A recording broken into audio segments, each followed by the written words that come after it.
नमस्कार दोस्तों, आपका स्वागत है हमारे चैनल जीविका मंत्रा में। आज हम आपको गौ माता की कहानी सुनाएंगे। अगर आपको ये कहानी पसंद आए तो कमेंट बॉक्स में जय गौ माता अवश्य लिखिए। और अगर आपने अभी तक हमारे चैनल को सब्सक्राइब नहीं किया है तो सब्सक्राइब कर लीजिए और बेल आइकन को क्लिक करना बिल्कुल न भूलिए, जिससे कि हमारे वीडियो के नोटिफिकेशन आपको मिलते रहे। आइए कथा आरंभ करते हैं। गौ माता की सेवा करने की कहानी।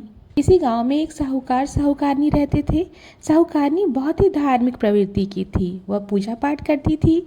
जब साहूकारनी छोटी सी थी तब वह अपने पिताजी और दादी जी को रोज गाय माता की सेवा करते हुए देखती थी। तभी से उन्होंने यह जान लिया था कि पहले बनी हुई रोटी गाय को खिलानी चाहिए, क्योंकि उसके घर पे जो रोटी बनती थी उसकी दादी या माँ उसे आवाज़ लगाती, वह दौड़ के आती और पहली रोटी और पानी का लोटा लेकर गाय के पास जाती। वह रोटी गाय को खिलाती और लोटे के पानी को खूंटे में डाल देती।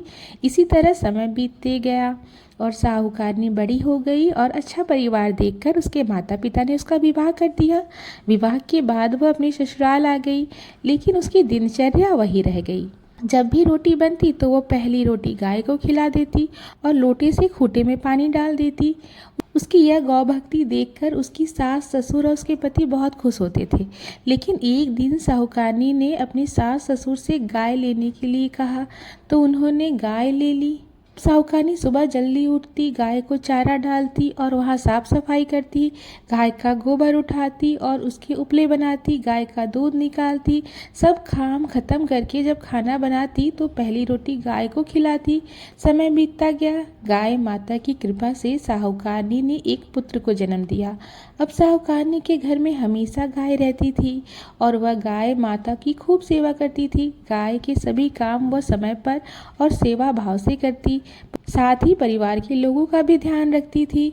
थोड़ा और समय बीतने पर साहूकारनी के सास ससुर का स्वर्गवास हो गया और साहूकारनी का बेटा भी बड़ा हो गया और उसका विवाह हो गया। अभी भी साहूकारनी गाय माता की सेवा करती रही। धीरे धीरे वह दादी बन गई। उसके बेटे के एक बेटा और एक बेटी हो गए। बच्चे थोड़े बड़े हुए तो साहूकार की भी मृत्यु हो गई। ऐसे ही समय बीत रहा था। वह साहूकारनी भी बूढ़ी हो गई। वह गाय का सारा काम खुद ही करती थी, लेकिन समय के साथ उसके हाथ पाँव ने जवाब दे दिया। वह कुछ भी नहीं कर पाती थी। अब वह बहुत कमज़ोर और बुढ़ी हो गई थी। तब एक दिन साहूकारनी ने अपनी बहू से कहा कि बहू, तुम घर पर सारा काम करती हो, तुम्हें गाय माता का भी ध्यान रखना होगा। गाय को समय पर चारा देना, पानी पिलाना, गाय माता के पास साफ सफाई रखना और पहली रोटी गाय को खिलाना, यह सब तुम्हें करना होगा। बहू, अब तुम्हें ही गाय का ध्यान रखना होगा, क्योंकि अब मैं बूढ़ी हो गई हूँ। अब मुझसे ये सब कुछ नहीं होता। मेरे शरीर में अब इतनी ताकत नहीं रही। तब बहू ने कहा, माँ जी, आप चिंता मत कीजिए, मैं गाय का भी सब काम कर लूँगी, आप निश्चिंत रहें। लेकिन बहू जब भी रोटी बनाती तो सबसे पहले बच्चों को और फिर अपने पति को खिला देती और वह रोज़ गाय को रोटी देना भूल जाती। बहू गाय को चारा और पानी भी समय पर नहीं देती। यह देखकर साहूकारनी मन ही मन बहुत दुखी होती थी। उसका शरीर काम नहीं करता था, लेकिन वह तो कुछ कर ही नहीं पाती थी। बस मन ही मन दुखी होती और गाय माता से माफ़ी मांगती। समय बीतता गया। सावन का महीना आया और बारिश होने लगी। लगातार बारिश होने के कारण पूरे गांव में पानी भर गया। तब गांव के लोग अपनी जान बचाने के लिए किसी ऊंची जगह पर जाने लगे। अब नगर के राजा ने भी ढिंढोरा पिटवा दिया कि गांव के सभी लोग अपने परिवार, पशुओं और कीमती सामान लेकर ऊंचे पहाड़ी पर चले जाएं। राजा की बात सुनकर साहूकारनी के बेटे ने सबसे पहले गाय की रस्सी खोल दी, ताकि वह सुरक्षित जगह पर जा सके और बच सके। फिर साहूकारनी के बेटे, बहू, बच्चों को लेकर साहूकारनी के पास आए और कहा, माँ, हमने सारा कीमती सामान ले लिया, आप उठो और चलो, हम सबको ऊंची पहाड़ी पर चलना है। सब लोग चले गए। गांव डूब रहा है। अपनी जान बचाने के लिए हमें भी वहां जाना होगा। तब साहूकारनी ने कहा कि बेटा, तुम सब जाओ, मैं यहीं रहूंगी। समझना मेरी इतनी ही उम्र थी और अगर मैं बच गई तो यह मेरा नसीब होगा। मेरा अंत समय आ गया है। बेटा बहू ने अपनी माँ को बहुत समझाया, लेकिन बेटा बहू निराश होकर अपने बच्चों को लेकर वहाँ से चले गए। अब घर में दो ही लोग थे, साहूकारनी और उसकी गाय। रस्सी खोलने के बाद भी गाय कहीं नहीं गई, वहीं थी।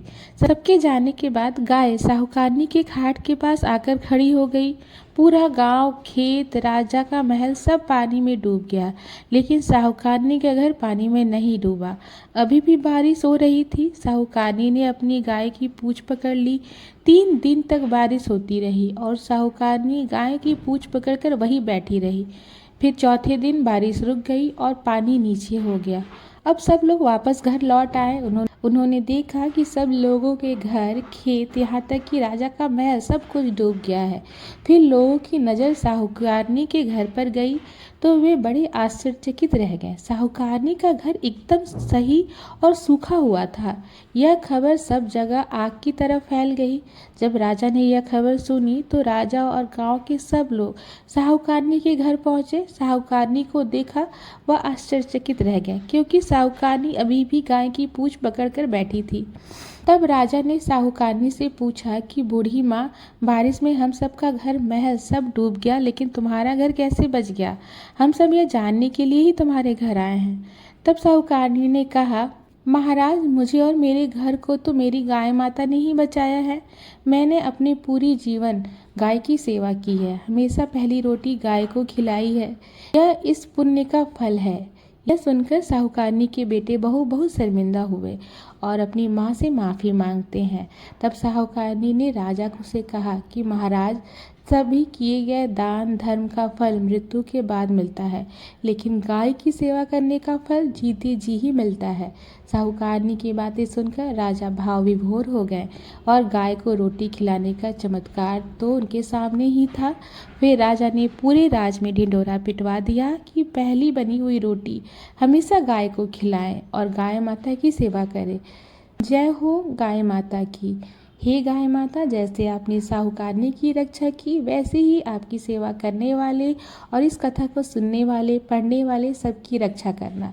जय हो गौ माता की। आपको ये वीडियो पसंद आई हो तो कमेंट बॉक्स में कमेंट ज़रूर कीजिएगा। साथ ही इस वीडियो को ज़्यादा से ज़्यादा लोगों तक शेयर कीजिएगा। धन्यवाद।